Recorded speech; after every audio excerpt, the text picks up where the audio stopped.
कैसे आप सभी, आशा करता हूँ आप सभी अच्छे होंगे और अपनी अपनी तैयारी में मग्न होंगे। तो आज हम देखने वाले हैं राजस्थान जीके के मोस्ट इंपोर्टेंट प्रश्न आपकी आगामी परीक्षा 2024 और 25 के लिए। ठीक है, जैसा आप सभी को पता है राजस्थान अपडेट हो चुका है, तो हर एक प्रश्न अपडेट बन चुका है, यानी हर एक प्रश्न में कुछ ना कुछ अपडेट देखने को आपको मिलेगा। खास तौर पे ज्योग्राफी के सब्जेक्ट को लेकर आपके राजस्थान आर्ट एंड कल्चर के अंदर जो स्थान से संबंधित है उनमें भी आपको बहुत सारे बदलाव देखने को मिलेंगे। आज हम जो प्रश्न देखने वाले हैं वो आपकी राजस्थान की सभी प्रतियोगी परीक्षाओं के लिए, जैसे कि आपके राजस्थान पटवार, junior accountant, Rajasthan police, SI, RAS, LDC, lab assistant, librarian, read, third grade और सेकंड ग्रेड आदि, ये सभी प्रतियोगी परीक्षाओं के लिए जो कि आपके राजस्थान के अंदर होती हैं। प्रश्नों का लेवल जो रहेगा वो 0 से हाई रहने वाला है, और तथा यह वह प्रश्न है जो कि आपके गत वर्षों के अंदर बार बार पूछे गए या फिर कह सकते हैं कि जब पूछे जा चुके हैं। तो इनसे हमें ये फ़ायदा होगा कि हमें पता लगेगा कि किस किस टॉपिक से किस प्रकार के प्रश्न बनते हैं, ताकि आगामी जो हम तैयारी कर रहे हैं उसको हम उस टॉपिक को अच्छे से मजबूत कर सकें, ताकि उससे कोई भी प्रश्न आए तो हम वो प्रश्न खाली ना छोड़ कर आएँ। तो चलिए शुरू करते हैं बिना किसी देरी के। शुरू करने से पहले अगर आप हमारे चैनल पर नए हैं तो चैनल को सब्सक्राइब कर लें, वीडियो को शेयर करें और लाइक करें। तो देखिए पहला प्रश्न आता है हमारा, कर्क रेखा राजस्थान के किस जिले से होकर गुजरती है? तो ऑप्शन है आपके पास 4, बांसवाड़ा, चित्तौड़गढ़, कोटा, उदयपुर। तो देखिए हम सभी को इतना तो अंदाजा है कि हमारी जो कर्क रेखा है राजस्थान की दक्षिण से गुजरती है, तो उदयपुर तो कैंसिल, कोटा भी कैंसिल, और चित्तौड़गढ़ दक्षिण में ही है, वे होने को तो उदयपुर भी दक्षिण में ही है, लेकिन हम जानते हैं कि उदयपुर का कोई संबंध नहीं है। फिर चित्तौड़ भी कैंसिल। हम सभी को पता है बांसवाड़ा और डूंगरपुर से हमारे राजस्थान की कर्क रेखा गुजरती है, तो इसका राइट आंसर होगा बांसवाड़ा। अगर बात करते हैं इसकी लंबाई, तो जैसे कि आप सभी को पता है 23.5 डिग्री को कर्क रेखा बोलते हैं, और ये 26 किलोमीटर हमारे राजस्थान से गुजरती है। बांसवाड़ा के अंदर कोई अपडेट नहीं हुआ है, बांसवाड़ा से कोई भी नया जिला नहीं बना है, तो हमारा ये प्रश्न बिल्कुल यही रहने वाला है आगामी परीक्षाओं के लिए भी। अगले प्रश्न की ओर चलते हैं, राइट आंसर बांसवाड़ा। देखिए अगला प्रश्न देखते हैं, संयुक्त राजस्थान में संयुक्त वन प्रबंध कब प्रारंभ हुआ था? ऑप्शन आपके पास 1990, 1993, 1992, 1991। ठीक है, तो आप सभी को बता दूं मैं इसका राइट आंसर 1991 हो जाएगा। ठीक है, ऑप्शन ना तो ए है सही है, ना बी ना डी। ठीक है, 1991 राजस्थान में संयुक्त वन प्रबंध प्रारंभ हुआ था। अगले प्रश्न की ओर चलते हैं, right answer option number D. अगले प्रश्न की ओर चलते हैं, मरुस्थल विकास कार्यक्रम, एक सेकंड में इसको हाईलाइट कर देता हूँ। मरुस्थल विकास कार्यक्रम कब प्रारंभ हुआ था? ऑप्शन है हमारे पास 1973 से 74, 74 से 75, 77 से 78 या फिर 1999 से 2000। तो देखिए इसका राइट आंसर हो जाएगा 1977 से 1978 में आपके मरुस्थल विकास कार्यक्रम का प्रारंभ हुआ था। और तो देखिए अगला प्रश्न आता है हमारा, निम्न में से कौन सी मृदा राजस्थान में कपास फसलों के उत्पादन के लिए महत्वपूर्ण है? ठीक है, मिश्रित लाल पीली मृदा, भूरी जलोढ़ मृदा, मध्यम काली मृदा व लाल लोमी मृदा। तो देखिए इसका जो राइट आंसर है वो है आपका, कि कपास के लिए सबसे उपयोगी होते हैं काली मिट्टी यानी मध्यम काली मृदा। बात करते हैं कहाँ पाई जाती है, तो ये पाई जाती है आपके राजस्थान के हाड़ौती के पठार के अंदर। ठीक है, जिसके अंदर आपको कोटा, बूंदी, बारा, झालावाड़ देखने को मिलता है। इस क्षेत्र के अंदर आपकी काली मृदा पाई जाती है। अगर हम बात करते हैं मिश्रित लाल पीली मृदा कहाँ पाई जाती है, तो ये आपके पूर्वी मैदानी क्षेत्र के अंदर पाई जाती है। जैसे आपके अजमेर की तरफ है, थोड़ा सा भीलवाड़ा का एरिया था, थोड़ा सा अपने सवाई माधोपुर में ये मृदा पाई जाती है, बिखरी हुई है। चलिए अगले प्रश्न। और अगर हम बात करते हैं आपकी भूरी जलोढ़ मृदा की, तो ये मृदा आपके अधिकतर टोंक में पाई जाती है। किस जिले के अंदर? टोंक के अंदर पाई जाती है। बात करते हैं आपकी लाल लोमी मृदा की, तो ये मृदा जो आपकी उदयपुर और डूंगरपुर की तरफ पाई जाती है। ठीक है, उदयपुर और डूंगरपुर। चलिए अगले प्रश्न को चलते हैं, मध्यम काली मृदा इसका सही आंसर हो जाएगा। अगला प्रश्न देखिए, लेवा तालाब नामक वर्षा जल संग्रह संरचना किस जिले में स्थित है? ठीक है, कोटा, बारा, बूंदी या झालावाड़। पूछ रहे हैं लेवा तालाब नामक वर्षा जल संग्रह का संरचना किस जिले की है? तो ठीक है, बारा, बूंदी या फिर भीलवाड़ा या फिर कोटा। तो इसका जो राइट आंसर है वो आपका बारा। चलिए अगले प्रश्न की ओर चलते हैं, बारा इसका राइट आंसर हो जाएगा। अगला प्रश्न आता है हमारे, राजस्थान में बीड़ स्थानीय नाम है, यानी बीड़ क्या है? ठीक है, ऑप्शन आपके पास चारागृह का, कटीले वन का, तिलहन का या फिर खाद्यान्न का। पूछ रहा है बीड़ एक शब्द है। ठीक है, तो उसका सिंपल भाषा में पूछ रहे हैं राजस्थान में बीड़ का मतलब क्या होता है। ठीक है, ऑप्शन आपके पास 4 दे ही दिए, चारागाह, कटीले वन, तिलहन का या फिर खाद्य पशु। चलिए 2 ऑप्शन में कम कर देता हूँ, तिलहन और खाद्य मैं हटा देता हूँ। अब 2 ऑप्शन में से आपको बताना है इसका राइट आंसर क्या होगा। ठीक है, तो इसका जो राइट आंसर है वो आपका चारागाह। ठीक है, जो डी जो आपकी बीड़ है उसे चारागाह कहते हैं। ठीक है, अगला प्रश्न देखिए, गांधी सागर और राणा प्रताप सागर बांध निम्न में से किस नदी पर स्थित है? ऑप्शन आपके पास 4 है, माही, चंबल, बनास या फिर साबरमती। ठीक है, इनमें से मान लीजिए मैं एक ऑप्शन कट कर देता हूँ। अब आपके पास 3 ऑप्शन है, माही, चंबल या फिर बनास। इनमें से आपको बताना है कि गांधी सागर और राणा प्रताप सागर बांध किस नदी पर स्थित है। तो देखिए इसका जो राइट आंसर हो जाएगा वो हो जाएगा चंबल नदी। ठीक है, अब बात कर लेते हैं थोड़ी चंबल नदी की। भाई चंबल नदी जो है कि आपके मध्य प्रदेश में जाना पाव की पहाड़ियों से निकलती है। कहाँ से निकलती है? एमपी से निकलती है। ठीक है, जाना पाव की पहाड़ियों से, और ये विलीन हो जाती है हमारे राजस्थान के अंदर ही प्रवेश करती है चित्तौड़गढ़ के अंदर से। चित्तौड़गढ़ बहते हुए फिर कोटा, बूंदी, सवाई माधोपुर, करौली और धौलपुर होते हुए ये आपके उत्तर प्रदेश के अंदर विलीन हो जाती है यमुना नदी के अंदर। मुरादगंज नामक स्थान होता है, वहाँ पर ये यमुना नदी के अंदर विलीन हो जाती है धौलपुर होते हैं। बात करते हैं कि जो चंबल नदी के अंदर क्या जो नए ज़िले बने हैं, क्या उनमें से कोई ज़िला मतलब सम्मिलित होता है? अगर बात करते हैं कि राजस्थान के अंदर चंबल नदी किन किन ज़िलों से होकर गुजरती है, तो क्या कोई नया ज़िला इसके अंदर ऐड हुआ है हमारे नए 50 ज़िले बनने के बाद? तो देखिए इसका राइट आंसर है कोई भी नहीं। ठीक है, जो है वही है चित्तौड़गढ़, आपकी कोटा, बूंदी, सवाई माधोपुर, करौली और धौलपुर। ठीक है, कोई इसमें नया ज़िला ऐड नहीं हुआ है। चलिए अगले प्रश्न की ओर चलते हैं। जाखम बहुउद्देशीय परियोजना राजस्थान के कौन से जिले में अवस्थित है? पूछ रहा है जाखम बहुउद्देशीय परियोजना कहाँ पर स्थित है। ऑप्शन आपके पास जोधपुर, अजमेर, डूंगरपुर या फिर प्रतापगढ़। तो देखिए इसका जो राइट आंसर है वो आपको हो जाएगा प्रतापगढ़। ठीक है, क्या हो जाएगा? प्रतापगढ़ में आपकी जाखम बहुउद्देशीय परियोजना स्थित है। ठीक है, अगले प्रश्न की ओर चलते हैं। अगला प्रश्न आता है निम्नलिखित में से कौन सा वन क्षेत्र उड़न गिलहरी के लिए प्रसिद्ध है? माउंट आबू, ताल छप्पर, कैला देवी या फिर सीता माता। आई नो आप सभी ने आंसर देख लिया है, इसका राइट आंसर आपका सीता माता। चलिए अगले प्रश्न में चलते हैं। ऑपरेशन फ्लड किससे संबंधित है? आपदा प्रबंध, नदी जल संवर्धन, वनीकरण या फिर दुग्ध उत्पादन। पूछ रहा है ऑपरेशन फ्लड। देखिए इसका जो राइट आंसर वो हो जाएगा आपका दुग्ध उत्पादन से यह संबंधित है। अगले प्रश्न की ओर चलते हैं। अगला प्रश्न है हमारा रोजा भाकर शिखर राजस्थान के निम्नलिखित में से किस जिले में स्थित है? जालोर, कोटा, अलवर या फिर जयपुर। ठीक है, तो इनमें से कुछ ऑप्शन मैं आपको कट कर देता हूँ। जैसे जयपुर मैंने कट कर दिया, अलवर मैंने कट कर दिया। अब आपके पास ऑप्शन 2 हैं, जालोर या फिर कोटा, तो आपको बताना है इसका राइट आंसर। ठीक है, तो इसका जो राइट आंसर है वो आपके जालोर में स्थित है रोजा भाकर, याद रखिएगा जालोर इसका राइट आंसर हो जाएगा। अगला प्रश्न चलते हैं। अगला प्रश्न आता है हमारा निम्नलिखित में से कौन सी बहुउद्देशीय परियोजना राजस्थान, गुजरात और मध्य प्रदेश का संयुक्त उपक्रम है? माही बजाज सागर, चंबल नदी परियोजना, नर्मदा नदी परियोजना या फिर इंदिरा गांधी परियोजना।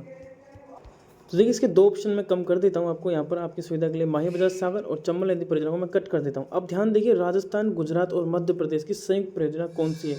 नर्मदा नदी या फिर इंदिरा गांधी। तो आप सभी को पता है इसका राइट आंसर हो जाएगा नर्मदा नदी परियोजना। ये आपके गुजरात, राजस्थान और मध्य प्रदेश की एक संयुक्त परियोजना है। ठीक है, इसे उपनाम भी है, जैसे कि आपके सरदार सरोवर बांध परियोजना भी इसे कहते हैं और मारवाड़ की भागीरथी भी इसे कहा जाता है। तो ये भी आपको ध्यान रखना है इसके उपनाम को लेकर, एक तो सरदार सरोवर बांध परियोजना और एक मारवाड़ की भागीरथी। अगर पूछ ले मारवाड़ की भागीरथी परियोजना कौन सी है, तो नर्मदा नहर परियोजना है।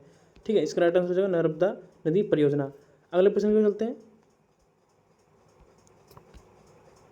अगला प्रश्न है राजस्थान की निम्नलिखित झीलों में से कौन सी झील राष्ट्रीय झील संरक्षण कार्यक्रम NLCP के अंतर्गत नहीं आती है? ऑप्शन पूछ रहा है, नहीं आती है। ठीक है, मानस सागर, आना सागर, पुष्कर या फिर बजाज सागर।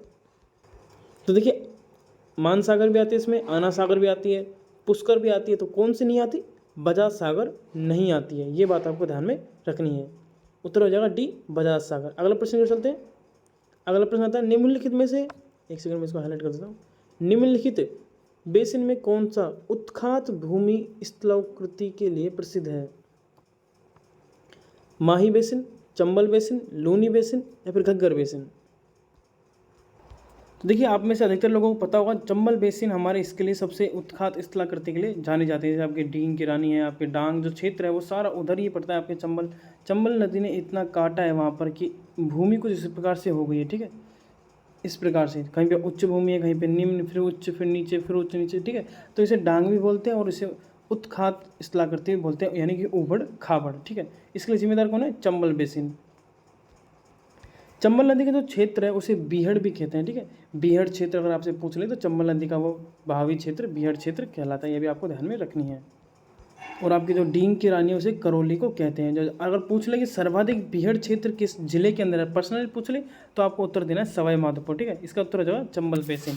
और चंबल नदी हमने बात कर ली है, जानापा की पहाड़ी मध्य प्रदेश से निकलती है और आपकी यमुना नदी में जाके विलीन हो जाती है। चलिए अगले प्रश्न की ओर चलते हैं।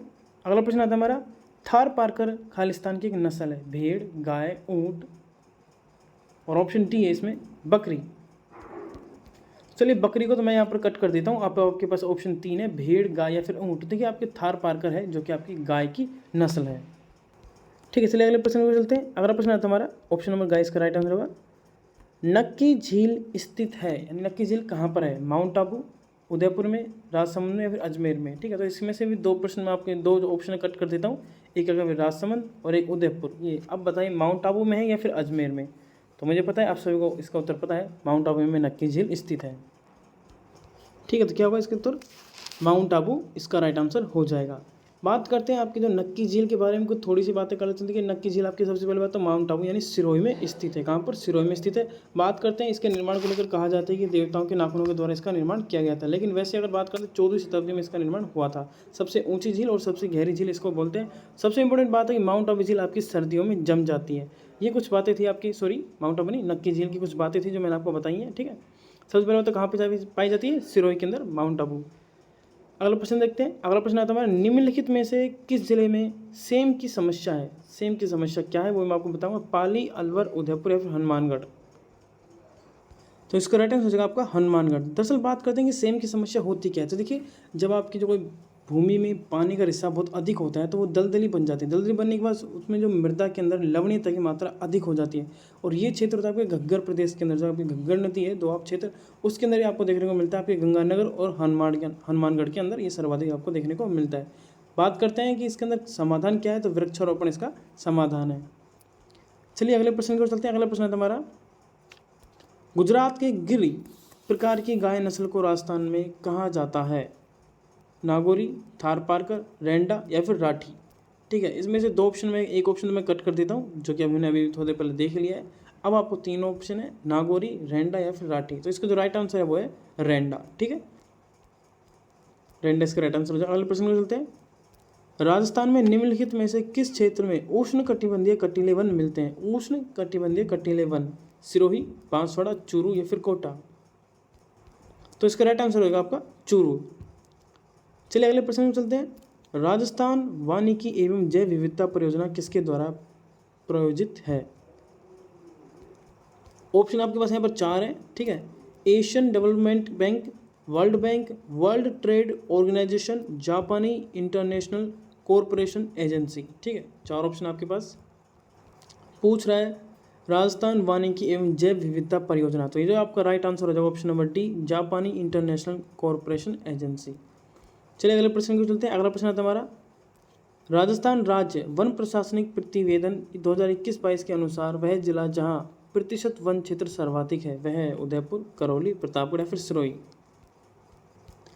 तो देखिए बात करते हैं, सिरोही के अंदर इतने वन नहीं हैं, करौली के अंदर भी नहीं है। अब आपके पास ऑप्शन बचते हैं 2, उदयपुर या फिर प्रतापगढ़। तो इसका जो राइट आंसर है वो आपका उदयपुर में सर्वाधिक वन पाए जाते हैं।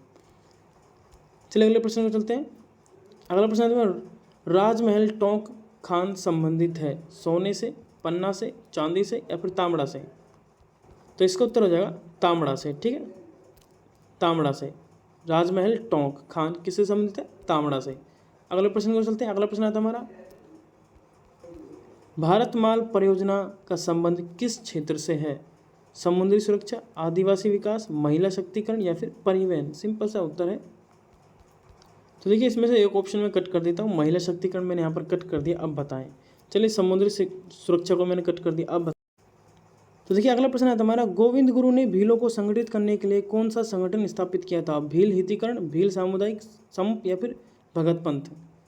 तो जो इसका राइट आंसर होगा आपका संप सभा। ठीक है, याद रखिएगा। अगला प्रश्न देखिए, अगला प्रश्न आता हमारा, विजय सिंह पथिक का मूल नाम था भूप सिंह, कृपाल सिंह, विजय सिंह या फिर जमुना लाल? तो इसका जो राइट आंसर हो जाएगा वो हो जाएगा आपका भूप सिंह। अगले प्रश्न को चलते हैं। अगला प्रश्न आता हमारा, 1948 में किन 4 देशी रियासतों को मिलाकर मत्स्य संघ का निर्माण किया गया था? पूछ रहा है मत्स्य संघ, इंपॉर्टेंट मत्स्य संघ। जोधपुर, जयपुर, बीकानेर, कोटा, उदयपुर, बांसवाड़ा, डूंगरपुर, प्रतापगढ़, शाहपुरा, किशनगढ़, झालावाड़, करौली, अलवर, भरतपुर, धौलपुर, करौली। तो देखिए जो इसका राइट आंसर आप सबको पता है, मत्स्य जनपद किस क्षेत्र को कहा जाता है? तो मत्स्य जनपद कहा जाता है आपके अलवर भरतपुर क्षेत्र को। ठीक, अलवर, भरतपुर, धौलपुर, करौली इसका राइट आंसर हो जाएगा। अब बात करते हैं कि अलवर, भरतपुर, धौलपुर और करौली में से कौन कौन से नए ज़िले बन चुके हैं।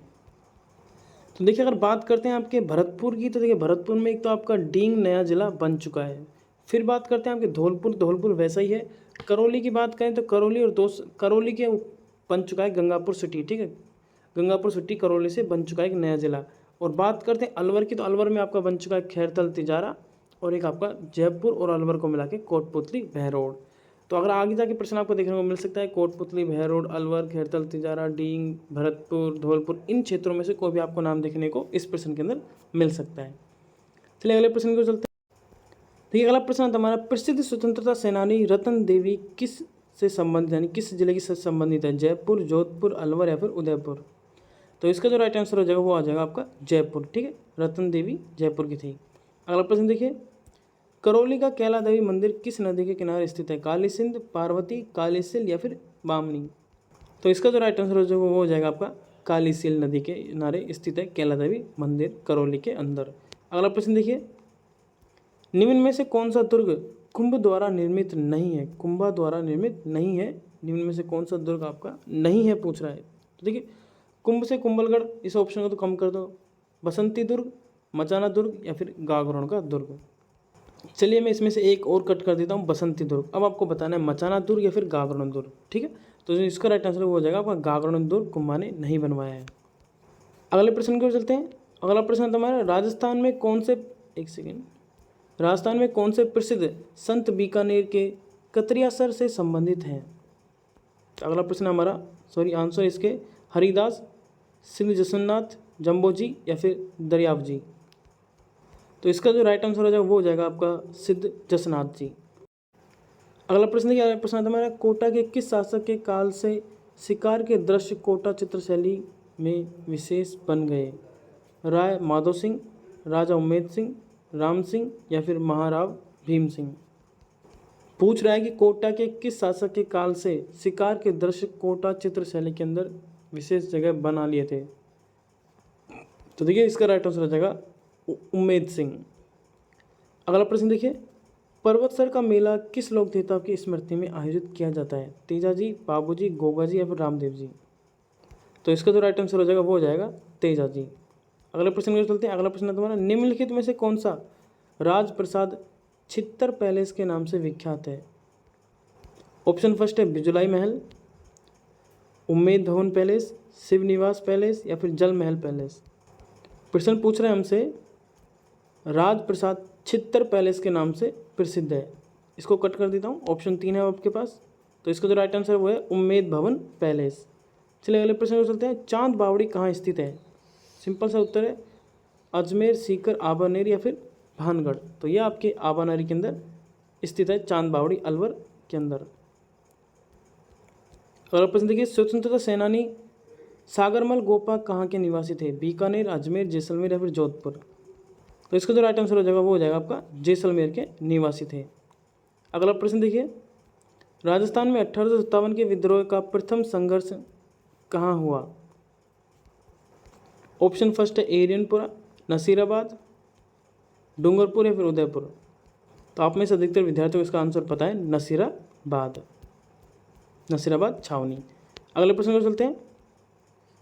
पृथ्वीराज चौहान तृतीय का समकालीन चंदेल शासक कौन था? पूछ रहा है चंदेल शासक, जयचंद, महेंद्र वर्मा, परमीर्द या फिर यशोवर्मा? तो कुछ विद्यार्थी जयचंद सोच रहे होंगे, तो मैं इसको पहले ही कट कर देता हूँ। महेंद्र वर्मा को मैं कट कर दिया। अब आपके पास 2 ऑप्शन है, तो इसका जो राइट आंसर है वो आपके परमर्दी देव। अगला प्रश्न देखते हैं। अगला प्रश्न है हमारा, अजमेर नगर की स्थापना के पहले अजमेर के चौहान की राजधानी कौन सी थी? जालोर, सांभर, सिरोही, रणथंभौर?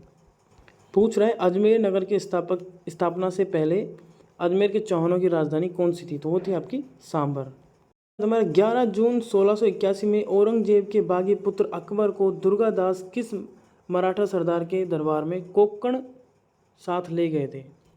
मराठा सरदार के दरबार में कोंकण साथ ले गए थे, ठीक है। अब पहले प्रश्न के अंदर एक बात महत्वपूर्ण आपको देखने को मिलेगी कि सर अकबर औरंगजेब का पुत्र, ये कैसा प्रश्न है, ठीक है। तो 2 अकबर हुए थे, ध्यान रखना, ठीक है। एक औरंगजेब का पुत्र का नाम भी अकबर है। तो देखिए इसके ऑप्शन है शिवाजी, साहूजी, संभाजी या फिर पेशावर राव जी? तो इसका जो राइट आंसर है वो आपके संभाजी। अगला प्रश्न देखते हैं, निम्नलिखित में से कौन सा मंदिर चित्तौड़ दुर्ग में स्थित नहीं है? फिर से वही ऑप्शन नहीं है, चामुंडा मंदिर, सातवीश मंदिर, समदेश्वर मंदिर या फिर तुलजा भवानी मंदिर।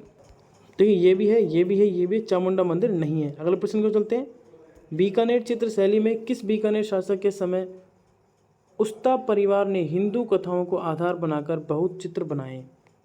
तो कर्ण सिंह, राय सिंह, अनूप सिंह, जैत सिंह।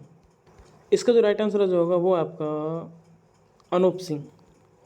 ठीक है, अनूप सिंह। अगला प्रश्न आता है हमारा, निम्नलिखित में से कौन सा वंश भास्कर का लेखक है? सूर्यमल मिश्र, श्यामल दास, पृथ्वीराज राठौर, दादू दयाल।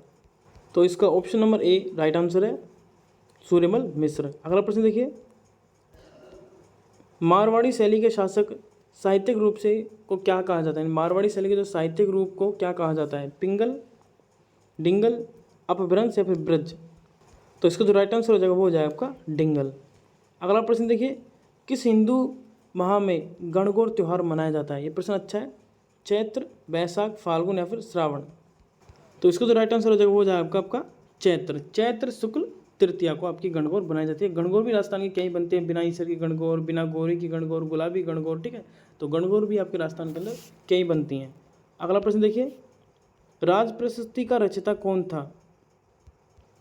देखिए ऑप्शन आपके पास सदाशिव भाट, बाण भाट, गदाधर भाट या फिर रणछोड़ भट्ट तेलंगाना। तो जो इसका राइट आंसर भी यही है, रणछोड़ भट्ट तेलंगाना।